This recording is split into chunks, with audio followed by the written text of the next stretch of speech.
Assalamualaikum warahmatullahi wabarakatuh. Halo sahabat edukasi dimanapun Anda berada, apa kabar?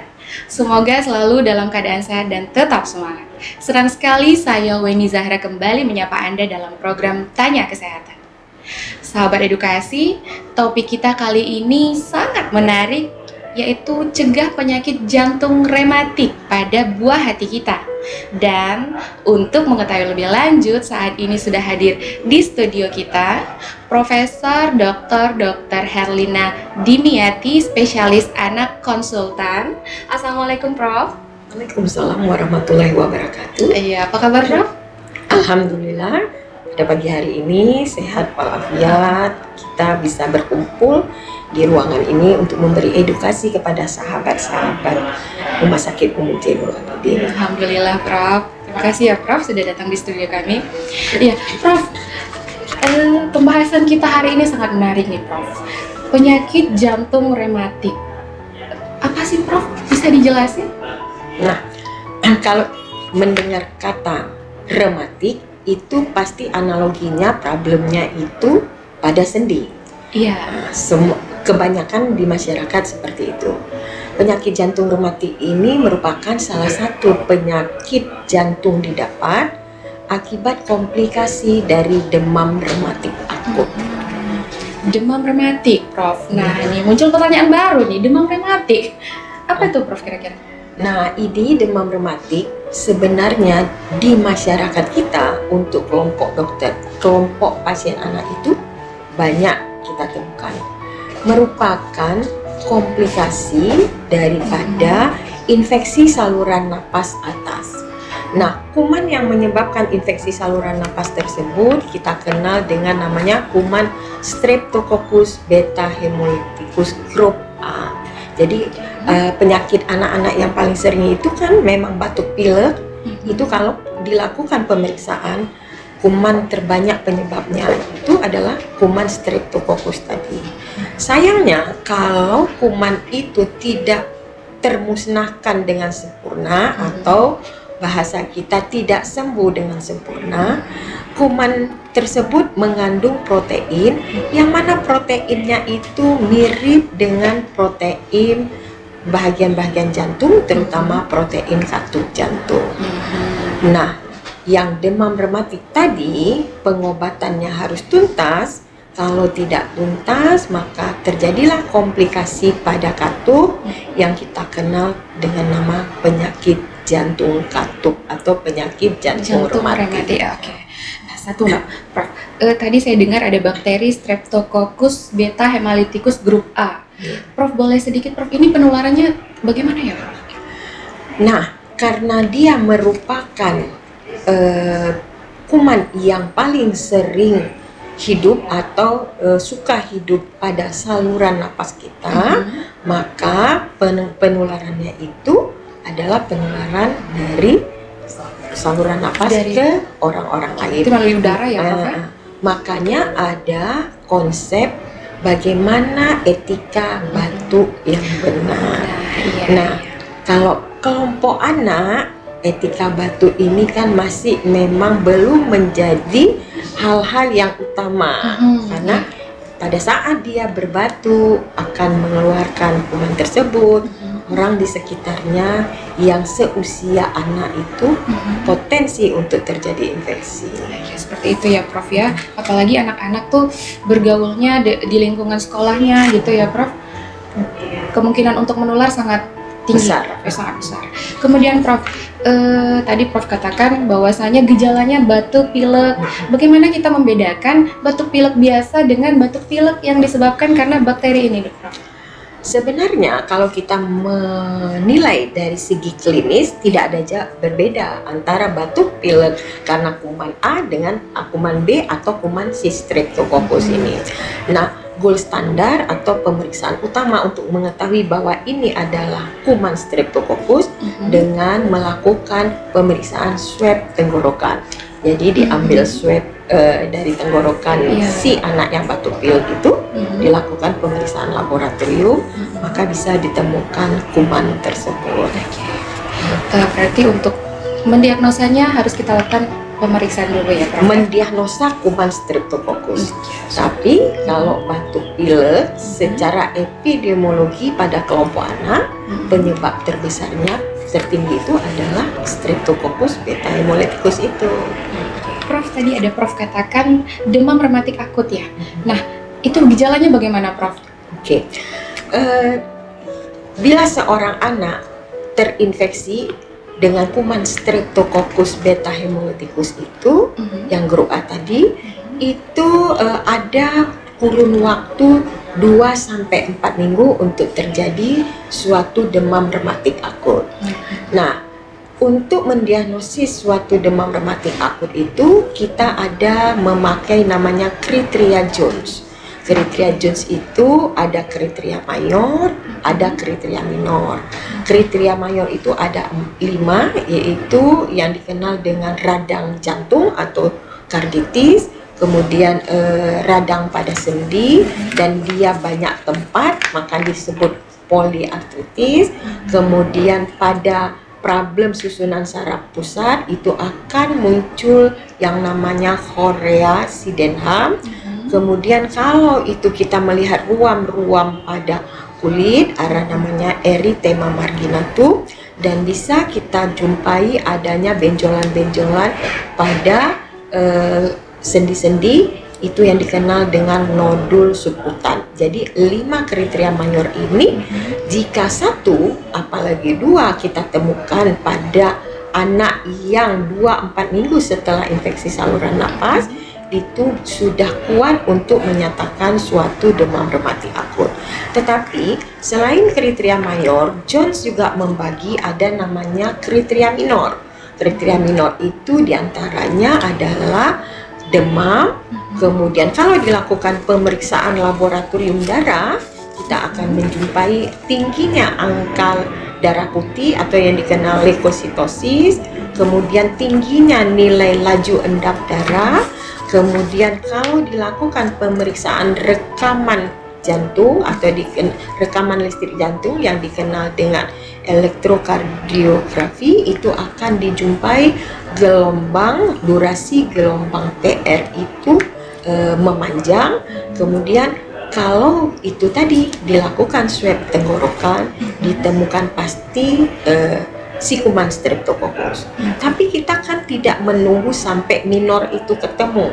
Yang mayor saja sudah ketemu 1, tambah minor ada demam. Kemudian kalau kita semua anak-anak demam, kalau dirawat di rumah sakit itu pasti kita melakukan pemeriksaan darah rutin. Kita sudah temukan peningkatan jumlah leukosit tadi, itu sudah 100% kita menegakkan diagnosa suatu demam rematik akut. Nah, inilah yang harus tuntas ditata laksana. Kalau ini tidak tuntas, dia pulang dengan masih ada problem yang tadi ini, si demam rematik, kroniknya nanti akan muncul problem katup karena protein kuman tadi itu dia bersahabat dengan protein katup jantung. Jadi dia sama-sama mengenal, karena kalau dia bersahabat itu kan berarti rekatannya amat sangat kuat. Karena kita bersahabat. Tapi pada kasus demam rematik ini, sahabat yang membuat sakit. Si kuman protein tadi menempel pada, berikatan dengan protein katup, katupnya nanti menjadi tebal, kaku, dan akhirnya pada saat jantung bekerja berkontraksi, itu jantung harus kuat sekali bekerja untuk melewati darah dari katup yang kaku ini. Ya, hal inilah yang selalu membuat anak itu sakit berat, karena kinerja jantungnya tidak cukup bagus akibat problem katup tadi. Nah, untuk tata laksana ini, ya kita harus gentle. Pemberian antibiotik harus sesuai dengan etiologi tadi, dan pilihan utamanya kita adalah golongan antibiotik penisilin. Lantas bagaimana kalau anak itu tidak cocok atau alergi dengan penisilin? Ada obat lain yang memang merupakan pilihan drug atau drug choice untuk infeksi streptococcus ini. Untuk antibiotik, Prof, berapa lama, Prof, Nah, demam rematik akut ini sendiri ada pemberian antibiotik yang dikenal dengan dua tipe. Yang dikenal pertama itu adalah untuk membunuh kumannya langsung, dikenal dengan profilaksis primer. Profilaksis primer itu kita memakai golongan penisilin 7-10 hari. Nah, setelah itu ada yang kita kenal namanya profilaksis sekunder. Yang repotnya profilaksis sekunder ini sebenarnya berapa lama pemberiannya itu di beberapa literatur dikatakan 5 tahun pertama setelah diagnosis. Tetapi ada basically lain yang akan memperpanjang pemberian profilaksis sekunder itu, misalnya kredit tempat tinggal di asrama. Nah, itu ada faktor predisposisi yang harus kita evaluasi. Nanti kapan seharusnya kita melakukan stop atau pemberhentian profilaksis sekunder. Profilaksis sekunder ini karena pemberiannya jangka panjang itu kontinu. Buku menyatakan setiap 28 hari pertama. Tetapi kalau kita 28 hari setiap 28 hari, kepatuhan pasien itu juga amat repot ya. Sehingga pilihan kita itu setiap bulan. Jadi setiap bulan dia akan datang ke rumah sakit kita untuk dilakukan penyuntikan profilaksis sekunder. Seperti itu. Cukup panjang ternyata ya Prof ya proses. Nah, itu dia topik kita hari ini adalah mengenai penyakit jantung rematik, tetapi yang digarisbawahi adalah supaya anak ini tumbuh kembangnya nanti optimal, jantungnya sehat. Nah, profilaksis ini amat sangat penting, apalagi pada bulan September ini merupakan bulan jantung. Jadi jangan kita berpikir, maksudnya kebanyakan masyarakat menganggap jantung ini kalau untuk anak-anak penyakit jantung bawaan yang dari lahir, tapi penyakit jantung didapat ini dampaknya amat sangat panjang nanti. Kalau dia sampai kalau usia 18 tahun dia masih dalam kelompok anak, tapi setelah usia 18 tahun dia selalu akan berkunjung dengan sejawat kami, bukan dokter jantung anak lagi, sudah dokter jantung dewasa atau SPJP. Berarti yang pertama penyakit jantung rematik ini bukan penyakit bawaan ya Prof ya? Bukan. Apalagi penyakit keturunan. Tidak. Bukan ya Prof? Nah, kemudian pengobatan yang begitu panjang, artinya di usia dewasa akan berdampak, Prof. Bagaimana komplikasinya? Seperti apa bahayanya, Prof? Nah, kalau katup jantung itu sudah cacat, tentu kinerja jantungnya akan terhambat, akan bermasalah. Secara klinis kita kenal itu namanya nanti akan terjadi gagal jantung.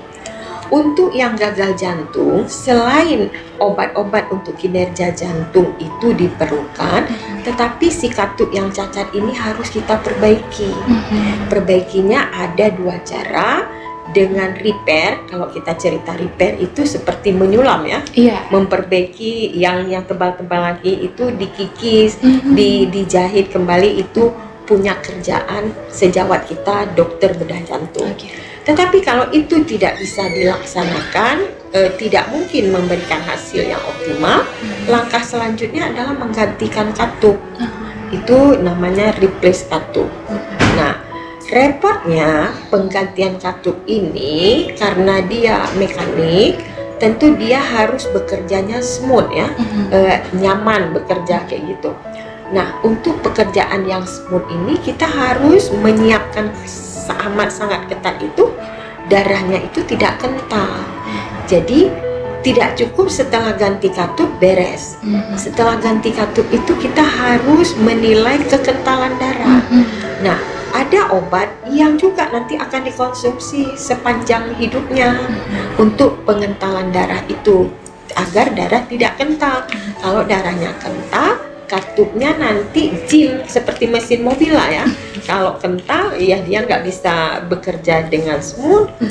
Akhirnya dengan obat yang dikonsumsi ini, khususnya untuk pasien perempuan, akan berdampak itu kepada jika nanti kehamilan itu bisa berdampak kepada janinnya, karena kemungkinan abortus itu akan besar. Nah, untuk laki-laki sih tidak, tetapi dengan pemberian obat ini kita harus mengevaluasi beberapa kekentalan darah ini dengan menilai namanya INR atau PT-APTT.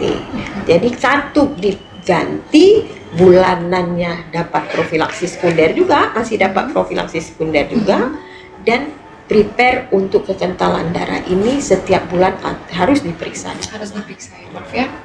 Ya baik Prof. Berarti penyakit ini sebenarnya dari kecil sudah bisa diketahui ya Prof ketika kita terinfeksi, sehingga kedepannya di usia dewasa dapat dikendalikan gitu ya Prof ya.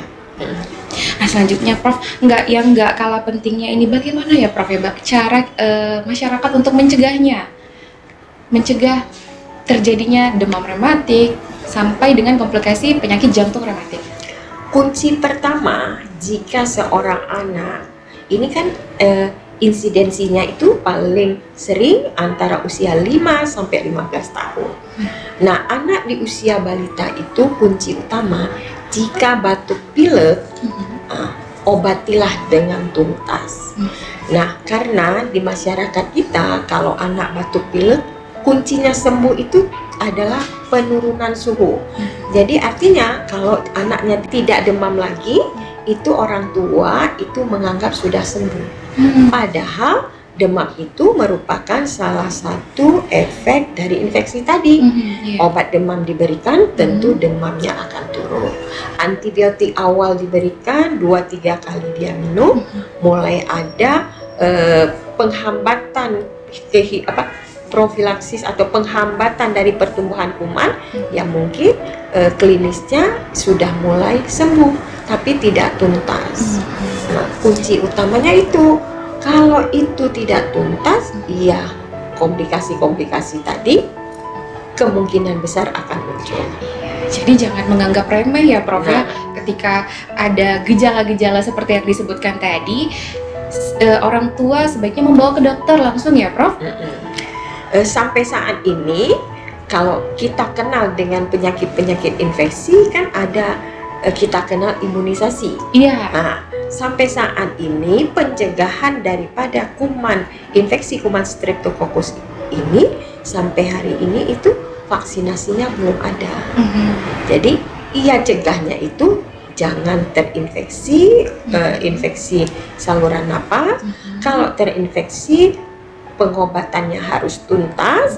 Kalau sudah sampai kena dengan demam rematik akut, itu profilaksi sekundernya juga harus tuntas. Seperti itu ya Prof ya. Jadi jangan sampai terinfeksi. Artinya kita harus menjaga kebersihan lingkungan kita ya Prof, agar tidak tertular oleh bakteri si Streptococcus. Seperti itu.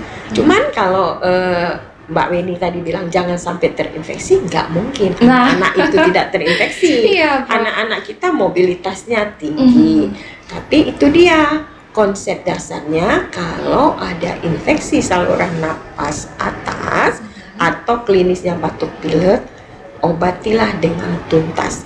Kunci tuntas itu kalau diberikan dokter antibiotik, ia harus habis.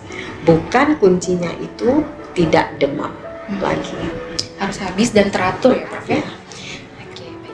Oke Prof, terakhir, apakah demam rematik kemudian penyakit jantung rematik dapat ditangani di rumah sakit kita nih Dok, RSUD Dr. Zainal Abidin?